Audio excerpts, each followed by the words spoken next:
Hello everyone, welcome back. कैसे हैं आप लोग? आशा करते हैं आप लोग बहुत अच्छे होंगे। डियर स्टूडेंट्स, आज का हमारा ये लेक्चर आपके चैप्टर अंतरिक्ष में बिंदु अर्थात पॉइंट इन स्पेस का 5th लेक्चर होने वाला है। डियर स्टूडेंट्स, आज का ये लेक्चर छोटा लेकिन बहुत ही ज़्यादा इम्पॉर्टेंट होने वाला है। आज की इस लेक्चर में केवल और केवल एक टॉपिक हम सभी लोग पढ़ने वाले हैं। दो रेखाओं के बीच का कोण, एंगल बिटवीन टू लाइंस। अगर हमें दो रेखाओं के डायरेक्शन कोसाइंस या डायरेक्शन रेशियोज गिवन हो तो उनकी मदद से उनके बीच में बनने वाले एंगल्स को हम कैसे फाइंड कर सकते हैं। साथ ही साथ उन दो लाइंस के पैरेलल होने के और परपेंडिकुलर होने की क्या शर्त होगी वो भी इसी लेक्चर में हम लोग सीखेंगे। और उसके बिहाफ पर एक दो क्वेश्चन आज के इसी लेक्चर में हम सॉल्व करेंगे, जिससे ये टॉपिक आपको अच्छे से तैयार हो जाएगा। बहुत ही ज़्यादा इम्पॉर्टेंट टॉपिक है, इससे आपके एग्जाम में क्वेश्चन ज़रूर पूछा जाएगा, इसलिए ध्यान से टॉपिक को समझेंगे, कॉपी में नोट कर लेंगे। आइए डियर स्टूडेंट्स, हम क्लास को स्टार्ट करते हैं। बहुत ही शार्ट तरीके में, सारगर्भित तरीके से आपको बताऊंगा, आपको समझ में भी आ जाएगा और क्वेश्चन भी आप अच्छे तरीके से सॉल्व कर लेंगे। टॉपिक हमने लिख रखा है दो रेखाओं के बीच का कोण। अब देखो डियर स्टूडेंट्स, दो लाइंस के बीच का एंगल फाइंड करने का अलग अलग तरीका होता है। लाइन का इक्वेशन दिया गया हो तो अलग तरीका होगा, लाइन की डायरेक्शन कोसाइंस, डायरेक्शन रेशियो दिए हो तो अलग बात होगी। तो अभी हमने पढ़ा क्या है, direction cosines and direction ratios. I hope आपको पता होगा डायरेक्शन कोसाइंस क्या होता है। किसी भी लाइन के द्वारा एक्सिस के पॉजिटिव डायरेक्शन से बने हुए एंगल की जो कॉस की वैल्यू होती है उसी को हम उसकी डायरेक्शन कोसाइंस कहते हैं, जिनको हम cos alpha, cos beta, cos gamma से डिनोट करते हैं, या उनको हम एल एम एन से भी डिनोट करते हैं। साथ ही साथ इनके डायरेक्टली प्रोपोर्शनल जो राशियां, जो क्वांटिटीज होती है, उनको डायरेक्शन रेशियोज कहते हैं, जिन्हें हम नॉर्मली ए बी सी से रिप्रेजेंट करते हैं। क्या रिलेशन होता है डायरेक्शन कोसाइंस में? L square plus M square plus N square equal to 1 होता है। इसके बिहाफ पर किस तरह क्वेश्चन पूछे जाते हैं वो भी मैं आपको बता चुका हूं। अभी आइए हम बात करेंगे दो लाइंस के बीच का एंगल। अब जरा ध्यान समझो, बड़े शार्ट में आपको बताएंगे। लेट L1 एंड L2, ठीक है, आर टू लाइंस। ध्यान देना डियर स्टूडेंट्स, हम लेट कर ले रहे हैं कि L1 और L2 दो लाइंस है। मींस लाइंस को हम किससे रिप्रेजेंट कर रहे हैं? L1 से और L2 से। इनके डायरेक्शन कोसाइंस हम यहां लेट कर लेते हैं। इनके डायरेक्शन कोसाइंस हम लेट कर लेते हैं कि L1 के जो डायरेक्शन कोसाइंस हैं वो L1 M1 N1 है। ध्यान समझिए सभी लोग, हमने लेट कर लिया कि पहली लाइन जो है उसके डायरेक्शन कोसाइंस कौन है? L1 M1 और N1 है। उसके बाद डायरेक्शन कोसाइंस ऑफ L2 का हम ले लेते हैं, L2 है, M2 है और N2 है। इतनी बात सबको समझ में आ रही है? मींस दो लाइन जो हमने लिया है उनको L1 L2 से दिखाया है। पहली लाइन की डायरेक्शन कोसाइन को L1 से M1 से N1 से दिखाया है। दूसरी लाइन की डायरेक्शन कोसाइन को L2 से M2 से और N2 से दिखाया है। Then if angle between them is theta, अगर इनके बीच में बनने वाला एंगल क्या हो? थीटा हो, तो उसको निकालने का फार्मूला होता है cos theta equal to L1 L2 plus M1 M2 plus N1 N2। कितना आसान सा फार्मूला है। करेस्पॉन्डिंग डायरेक्शन कोसाइंस को मल्टीप्लाई कर देना है, उसी से आपको cos थीटा की वैल्यू मिल जाएगी। कोई डाउट तो नहीं है? तो ध्यान रखना, अगर दो लाइन है उनकी डायरेक्शन कोसाइन जो हमें दी है L1 M1 N1, L2 M2 N2 है, तो उनके बीच का एंगल cos के फॉर्म में निकलता है और cos theta equal to L1 L2 plus M1 M2 plus N1 N2 के बराबर होता है। क्लियर है ना? अब जरा यहाँ एक नोट पॉइंट आपको नोट करना है, ठीक है। नोट देखो क्या, if L1 is perpendicular to L2, मतलब अगर दोनों लाइन परपेंडिकुलर हो तो क्या होगा, then this implies that theta equal to 90 degree. जाहिर सी बात है कि अगर दो लाइन परपेंडिकुलर होंगी तो उनके बीच का एंगल क्या होगा, 90 डिग्री होगा। Then therefore cos theta equal to हम क्या लिखेंगे भैया, cos 90 डिग्री लिखेंगे। cos थीटा का फार्मूला क्या है, L1 L2 plus M1 M2 plus N1 N2। cos 90 की वैल्यू कितनी होती है, 0। तो क्या आ जाएगा, L1 L2 plus M1 M2 plus N1 N2 equal to 0। This is the condition of perpendicularity of two lines. दो रेखाओं के लंबवत होने का ये प्रतिबंध है।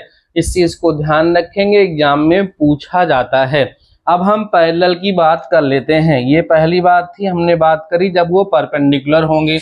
दूसरी बात कर लेते हैं, if L1 parallel to L2, then बड़ा आसान इसमें होता है कि L1 अपान L2 इक्वल होगा M1 अपान M2 इक्वल होगा N1 अपान N2 के। मीन्स उनकी जो डायरेक्शन कोसाइंस होंगी, उनके बीच का जो रेशियो होगा वो सेम अगर होगा तो कहा जाएगा कि वो दोनों लाइंस क्या हैं, पैरेलल हैं। तो ये हमने आप सभी लोगों को सिखाया कि अगर दो लाइन की डायरेक्शन कोसाइंस हमें दिए गए हैं तो उनकी हेल्प से हम किस तरीके से उनके बीच का एंगल फाइंड करेंगे और उनके परपेंडिकुलर होने की क्या कंडीशन होगी और उनके पैरेलल होने की क्या कंडीशन होगी। ये तो डियर स्टूडेंट्स तब की बात हो गई जब हमें क्या पता होगा, डायरेक्शन कोसाइन पता होगा। अब हम मान अगर हमें वहां पर उनका डायरेक्शन रेशियो दिया गया होगा तब कैसे हम पता करेंगे, आइए उस पर हम लोग चर्चा करते हैं। डायरेक्शन कोसाइन के लिए आपको पता चल गया, cos थीटा इक्वल टू क्या होगा, परपेंडिकुलर होने की क्या शर्त होगी और पैरेलल होने की क्या शर्त होगी। ये आपको समझ में आ गया। कब की बात है भाई, जब हमें डायरेक्शन कोसाइंस दिए गए होंगे, ठीक है। अब हम बात करेंगे जब डायरेक्शन रेशियोज दिए गए हैं। तो L1 हम अभी क्या लिखेंगे, डायरेक्शन रेशियोज, ध्यान देना भैया, डायरेक्शन रेशियोज लिख रहे हैं। Ratios of L1 equal A1 B1 C1। ऐसे ही डायरेक्शन रेशियोज ऑफ L2 जो है वो हो गया A2 B2 और C2। इतनी बात सबको समझ में आ रही हुई, कोई दिक्कत नहीं है। अब मुझे एक चीज आप बता दीजिए, वी नो दैट, आपको पढ़ाया गया है, क्या पढ़ाया गया है याद करिए जरा, कि अगर हम डायरेक्शन कोसाइन को डायरेक्शन रेशियो की मदद से निकालना चाहें, जैसे इसका हम डायरेक्शन कोसाइन निकालना चाहें तो L1 इक्वल टू कैसे निकलेगा बताओ, A1 upon under root A1 square plus B1 square plus C1 square, पढ़ाया गया आपको, याद होगा, है ना। ऐसे ही आप M1 पता करेंगे तो क्या आएगा, B1 upon under root A1 square plus B1 square plus C1 square. और N1 आप पता करेंगे, ठीक है, थोड़ा सा स्पेस लेना पड़ेगा नहीं तो सारा हो नहीं पाएगा। देखिए कैसे, यहां बोलेंगे सिंस वी नो दैट, ध्यान समझना भैया, हम जानते हैं, क्या जानते हैं आप, कि डायरेक्शन रेशियो की मदद से डायरेक्शन कोसाइन निकाला जा सकता है कि L1 इक्वल होगा A1 upon under root A1 square plus B1 square plus C1 square. और M1 किसके बराबर होगा, B1 upon under root A1 square plus B1 square plus C1 square. ऐसे N1 जो होगा वो क्या होगा, C1 upon under root A1 square plus b1 square plus c1 square. कोई डाउट तो नहीं है। एंड ऐसे ही L2 निकालना चाहेंगे तो क्या होगा, L2 जो होगा इक्वल होगा A2 upon under root A2 square plus B2 square plus C2 square. और M2 क्या होगा, A2 नहीं B2 हो जाएगा यहाँ पर, B2 upon under root A2 square plus B2 square plus C2 square. आराम समझना। और ऐसे ही N2 क्या हो जाएगा, C2 upon under root A2 square plus B2 square plus C2 square. वही जो आपको कल हमने पढ़ाया था, relation between direction cosines and direction ratios, वही यहाँ पर यूज हुआ है। अब देखिए एंगल अगर इनके बीच का निकालना है तो आपको पता है ना, नाउ आपको पता है कि cos थीटा इक्वल टू क्या होगा, L1 L2 plus M1 M2 plus N1 N2। अभी आपको सिखाया गया है, ये फार्मूला होता है इनके बीच का एंगल पता करने का। तो जरा आप देखो L1 L2 करोगे तो क्या आएगा, ध्यान समझिए सभी लोग। cos थीटा इक्वल टू, समझते चलिए, L1 L2 करोगे देखो क्या आएगा, A1 A2, ठीक है, अपान में यही आएगा under root A1 square plus B1 square plus C1 square into under root A2 square plus B2 square plus C2 square, plus इसको करोगे तो क्या आएगा B1 B2, और इसको भी हर में यही आएगा दोनों मल्टीप्लाई करने पर। इसको मल्टीप्लाई करोगे तो क्या आएगा C1 C2, और ये दोनों मल्टीप्लाई होगा तो वही आएगा। तो हर बराबर आएगा, क्या आएगा A1 square plus B1 square plus C1 square into में under root A2 square plus B2 square और प्लस क्या हो गया C2 स्क्वायर हो गया। ये फार्मूला तब काम करेगा जब हमें दोनों लाइंस की डायरेक्शन रेशियोज पता होंगे। डायरेक्शन कोसाइन के लिए ये फार्मूला यूज करेंगे, डायरेक्शन रेशियोज के लिए हम ये फार्मूला यूज करेंगे। अब यहां देख लीजिए नोट पॉइंट में, नोट में वही पुरानी चीज, क्या भैया, if L1 is perpendicular to L2, अगर लाइन परपेंडिकुलर है तो ये 0 करोगे, cos 0 90 करोगे यहाँ तो 0 हो जाए, क्रॉस मल्टीप्लाई होने पर क्या होगा 0, तो केवल यही बचेगा। देन आपको रिजल्ट यहाँ से क्या मिलना चाहिए, मिलना चाहिए कि A1 A2 plus B1 B2 plus C1 C2 equal to क्या होना चाहिए, 0 होना चाहिए। ये आपको ध्यान रखना है। क्लियर है बातें। ये कब की बात है, जब दोनों लाइन परपेंडिकुलर होंगी। दूसरी शर्त याद रखना है हमको, क्या, if L1 is parallel to L2, then वही रिलेशन होगा जो वहां था, A1 upon A2 equal to B1 upon B2 equal to C1 upon C2। Note कर लीजिए, ये चैप्टर समाप्त हो गया। इस चैप्टर के सारे टॉपिक हमने आपको पढ़ा दिए जो इम्पॉर्टेंट थे, जिनसे पेपर में क्वेश्चन पूछा जा सकता है या पूछा जाता रहता है। अब आइए हम कुछ प्रॉब्लम यहाँ पर सॉल्व कर लेते हैं और आपका अच्छे से कंसेप्ट तैयार हो जाएगा।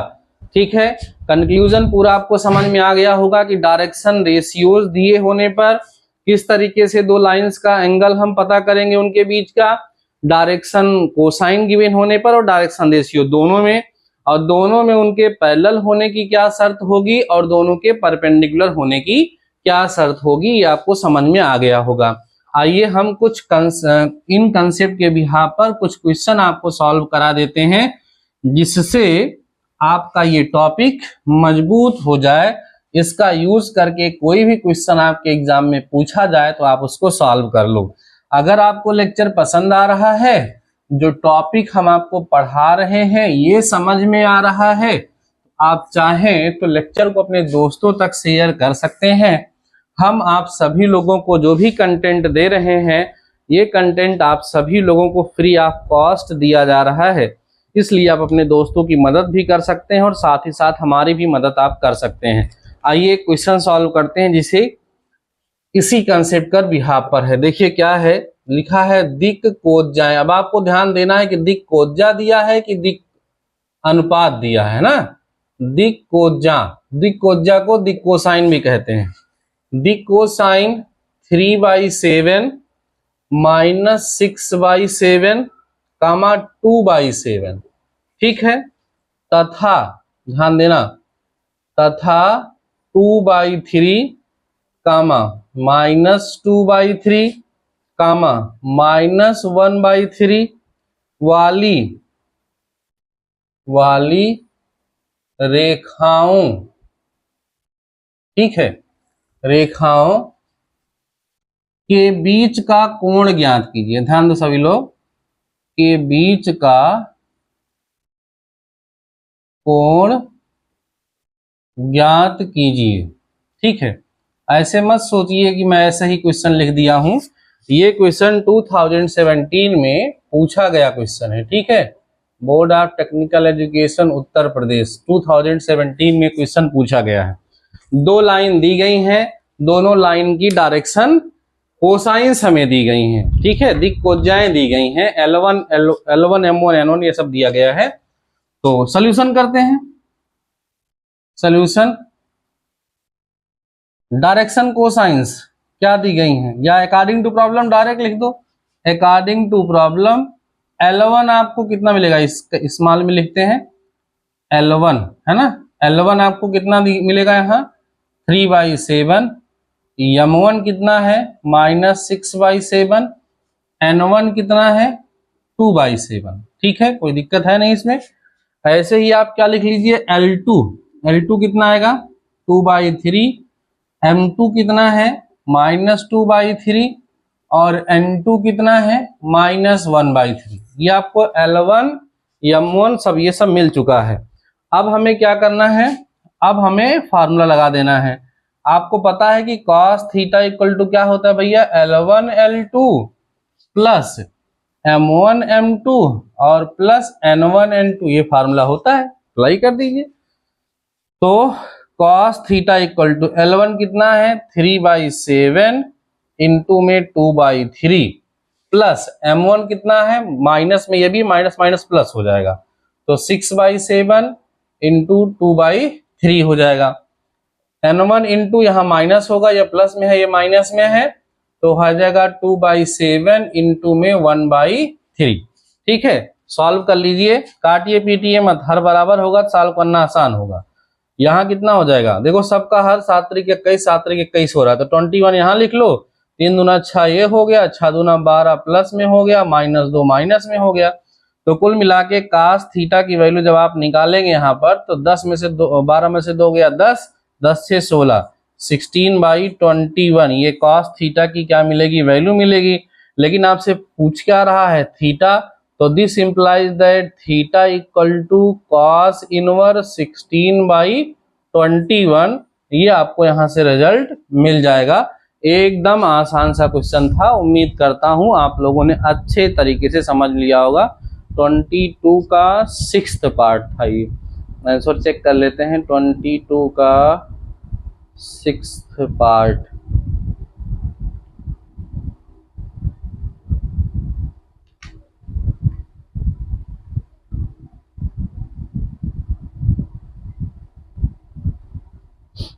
मैं दूसरा खोल लिया हूं ना, ठीक है। 22 का 6th पार्ट है, 16/21 cos इनवर्स करके आ रहा है, रिजल्ट वही आ रहा है, आप लोग समझ पाए होंगे, इसको नोट कर लीजिए। फिर एक क्वेश्चन मैं आपको और सॉल्व कराता हूं, उसके बाद अभी इस चैप्टर के बिहाफ पर एक लेक्चर और होगा। आज के इस लेक्चर के बाद एक लेक्चर डियर स्टूडेंट्स अभी और होगा, जिसमें हम जितने भी इम्पोर्टेंट क्वेश्चन हैं उनको कवर करेंगे, ठीक है। इसको हम इरेज करते हैं, और इसके बाद अभी धीरे धीरे करके हमें तैयारी अपनी तेज करनी है। आप सभी लोग भी अपनी कमर कस लीजिए, तैयारी करते रहिए, ठीक है। एग्जाम पोस्टपोन होगा, इस पर कम भरोसा रखेंगे तो आपके लिए ज्यादा अच्छा होगा। चलिए क्वेश्चन और करते हैं। साबित करें कि, बड़ा अच्छा क्वेश्चन है, देखिए क्या है, साबित करें या सिद्ध करें, इसमें लिखा है साबित करें, तो हम लिख दे रहे हैं साबित करें, क्या साबित करें भैया, कि बिंदु, क्वेश्चन नोट करिएगा, बिंदु 4,7,8 तथा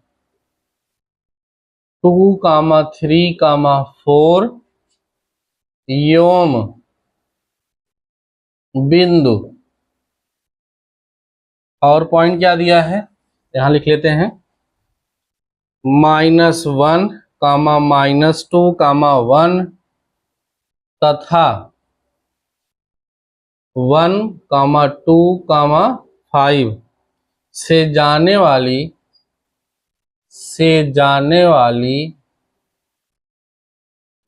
वाली रेखाएं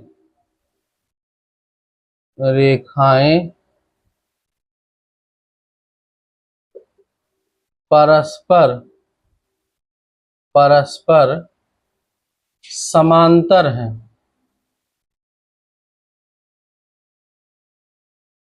ठीक, ये है। अब देखो दो लाइन, यहां लाइन के बारे में बता रहा है कि पहली लाइन इन दो पॉइंट से होकर के जाती है और दूसरी लाइन इन दो पॉइंट से होके जाती है, और प्रूफ करना है कि ये दोनों लाइन पैरेलल है। तो पैरेलल हम कैसे दिखा पाएंगे, इनका डायरेक्शन कोसाइन पता हो या डायरेक्शन रेशियो, तो डायरेक्शन रेशियो निकालना ज्यादा आसान है, क्योंकि बताया गया था ना, अगर पॉइंट दिया गया हो, क्या सिखाया गया था, अगर दो पॉइंट दिया गया है x1 y1 z1 और दूसरा पॉइंट दिया गया है x2 y2 और z2, तो a इक्वल टू क्या होता था, x2 माइनस x1, b क्या होता था y2 माइनस y1, c क्या था z2 माइनस z1। इसकी मदद से हम डायरेक्शन रेशियो पता कर सकते हैं। तो हम क्या करते हैं, इन बिंदुओं को मिलाने वाली जो लाइन है उसकी डायरेक्शन रेशियो पता कर लेते हैं, और डायरेक्शन रेशियो में अगर अनुपात समान आ जाएगा, मींस a1/a2, b1/b2 और c1/c2 इक्वल आ जाएगा, तो प्रूफ हो जाएगा कि लाइंस क्या है, पैरेलल हैं। ठीक है ना। आइए हम बात करते हैं, सॉल्यूशन करते हैं इसका। ध्यान देना सभी लोग, ऐसे ही क्वेश्चन आपके एग्जाम में पूछे जाएंगे। लिखेंगे बिंदुओं या बिंदु, ऐसे लिख देंगे बिंदु कौन कौन से, 4, 7, 8 तथा 2, 3, 4 को मिलाने वाली रेखा के दिक अनुपात, है ना, दिक अनुपात निकालना ज्यादा आसान है। दिक अनुपात A1 बराबर क्या होगा बताइए, 2 - 4 -2 हो जाएगा, B1 कितना आएगा 3 - 7 -4 हो जाएगा, C1 कितना आएगा 4 - 8 -4 हो जाएगा। सही है, आ गया। इसी प्रकार डायरेक्ट लिख दे रहा हूं, A2 मतलब इन दोनों को मिलाने वाला, तो 1 - -1 माने 2 आ जाएगा। ऐसे ही आप क्या पता करेंगे, B2 तो 2 माइनस यहाँ कितना आ जाएगा 4 आ जाएगा, C2 5 - 1 कितना आ जाएगा भैया 4 आ जाएगा। समझ गए ना कैसे निकाले। अभी जो फार्मूला आपको बताए थे कि A equal to x2 minus x1, B equal to y2 minus y1, C equal to z2 minus z1, ये मैं आपको पहले ही पढ़ा चुका हूँ प्रीवियस लेक्चर्स में। अगर आपने हमारे प्रीवियस लेक्चर को स्किप किया है, कोई भी लेक्चर छोड़ा है डियर स्टूडेंट्स, तो उसको पहले देख लीजिए। ठीक है, आपको मैं इंटीग्रेशन भी पढ़ा चुका हूँ, साथ ही साथ सर्कल भी पढ़ा चुका हूँ, 3D ज्योमेट्री अभी चल रही है, इसको खत्म होने के बाद एप्लीकेशन ऑफ इंटीग्रल्स या जो और भी इंपॉर्टेंट टॉपिक होगी मैं आपको पढ़ाऊंगा, और एक दंगल रिवीजन सीरीज भी चलेगी। उस रिवीजन सीरीज में केवल और केवल प्रीवियस ईयर क्वेश्चन हम कवर करें। ठीक है, इसलिए लापरवाही न करिए, चैनल पे प्लेलिस्ट बनी हुई है, अच्छे से आप लोग तैयार कर लीजिए। चलिए अब क्या करिए अब क्या करते हैं हम भैया, यहाँ पर अभी हम क्या करेंगे, A1/A2 पता कर लें। A1/A2 -2/2, this implies that A1/A2 की वैल्यू तो -1 आएगी। ऐसे ही B1/B2 पता कर लो, B1/B2 कितना होगा -4/4, this implies that B1/B2 equal to कितना आ जाएगा -1 आ जाएगा। सिमिलरली C1 अपान C2 भी पता कर लीजिए, ध्यान दे सब लोग। अब क्या पता कर लें, C1 अपान में C2, तो C1 कितना है यहाँ पे देखिए -4 upon 4। This implies that C1 upon C2 also equal to -1। Now you can see that A1 upon A2 equal to -1, B1 upon B2 equal to also -1 and C1 upon C2 is equal to also 1। तो अगर ratio same आ गया, इसका मतलब lines क्या है, parallel हैं। आप कहेंगे since A1 upon A2 equal to B1 upon B2 equal to C1 upon C2 equal to -1, therefore lines are parallel. ठीक है, लाइंस आर पैरेलल, इसका मतलब जिन दो लाइन की बात ये कर रहा था वो दोनों लाइंस, वो दोनों रेखाएं क्या हैं, परस्पर समांतर हैं, पैरेलल हैं। ठीक है, ये तरीका है इसको सॉल्व करने का। उम्मीद करता हूं कि आपको अच्छे तरीके से ये टॉपिक समझ में आ गया होगा और इसको आप लोग सॉल्व कर लिए होंगे। अभी डियर स्टूडेंट्स, इस चैप्टर के बिहाफ पर एक लेक्चर और होगा। आपको करना क्या है, जरा हमारी बात सुन लीजिए, भागिए मत। आपको करना क्या है, इस चैप्टर से देखिए, जब मैं आपको पढ़ा रहा था तो आपने नोट्स तो बनाया ही होगा, नहीं बनाया होगा तो मैं क्या कर सकता हूं भाई, मैं तो ये मान के चल रहा हूं कि आपने नोट्स बनाया होगा। अगर आपने नोट्स बनाया होगा तो एक बार नोट्स को आपको रिवीजन करना है। नोट्स से क्या सर ने क्या क्या पढ़ाया है, ये चैप्टर शुरू हुआ तो आपको बताया गया कि 3D ज्योमेट्री क्या है, 3D ज्योमेट्री में कितने एक्सिस होते हैं, कितने प्लेन होते हैं, कितने ऑक्टेंट्स होते हैं, किसी पॉइंट को अंतरिक्ष में किस तरीके से रिप्रेजेंट करते हैं, कोई पॉइंट एक्स एक्सिस पे है तो क्या कंडीशन है, वाई एक्सिस पे क्या कंडीशन है, जेड एक्सिस पे क्या कंडीशन है, एक्स वाई प्लेन में है तो क्या कंडीशन है, वाई जेड प्लेन में है तो क्या कंडीशन, ये सब आपको बताया गया।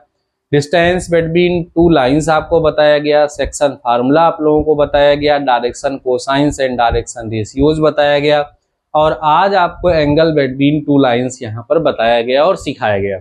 तो मेरा कहने का तात्पर्य यह है कि जितने भी टॉपिक अभी तक पढ़ाए गए हैं, हर एक टॉपिक को मैंने पढ़ाया है और हर एक टॉपिक पर एक दो एग्जाम्पल दे करके आपको उस टॉपिक को समझाया है। अभी हम क्या करने वाले हैं, नेक्स्ट लेक्चर में हर एक टॉपिक से मिक्स्ड क्वेश्चन कुछ आपको सॉल्व कराने वाले हैं, और वो क्वेश्चंस जो होंगे वो ऐसे क्वेश्चंस होंगे जो प्रीवियस ईयर क्वेश्चन होंगे। कहने का मतलब डिस्टेंस फार्मूले पर भी क्वेश्चन होगा, सेक्शन फार्मूले पर भी क्वेश्चन होगा, बात समझ रहे हैं ना हमारी आप लोग। ठीक है, डायरेक्शन कोसाइन पर भी होगा, डायरेक्शन रेशियोज पर भी होगा, एंगल बिटवीन टू लाइंस पर भी होगा। इसलिए आपको करना क्या है, सारे टॉपिक को आज रिवाइज कर लेना है, जिससे कल की हमारी जो क्लास हो उसमें जब मैं आपको क्वेश्चन सॉल्व कराऊं तो आपको अच्छे तरीके से समझ में आए और हमारे साथ साथ आप उसको क्वेश्चन को सॉल्व कर सकें, तो आपके लिए भी बेहतर होगा और हमारे लिए भी बेहतर होगा।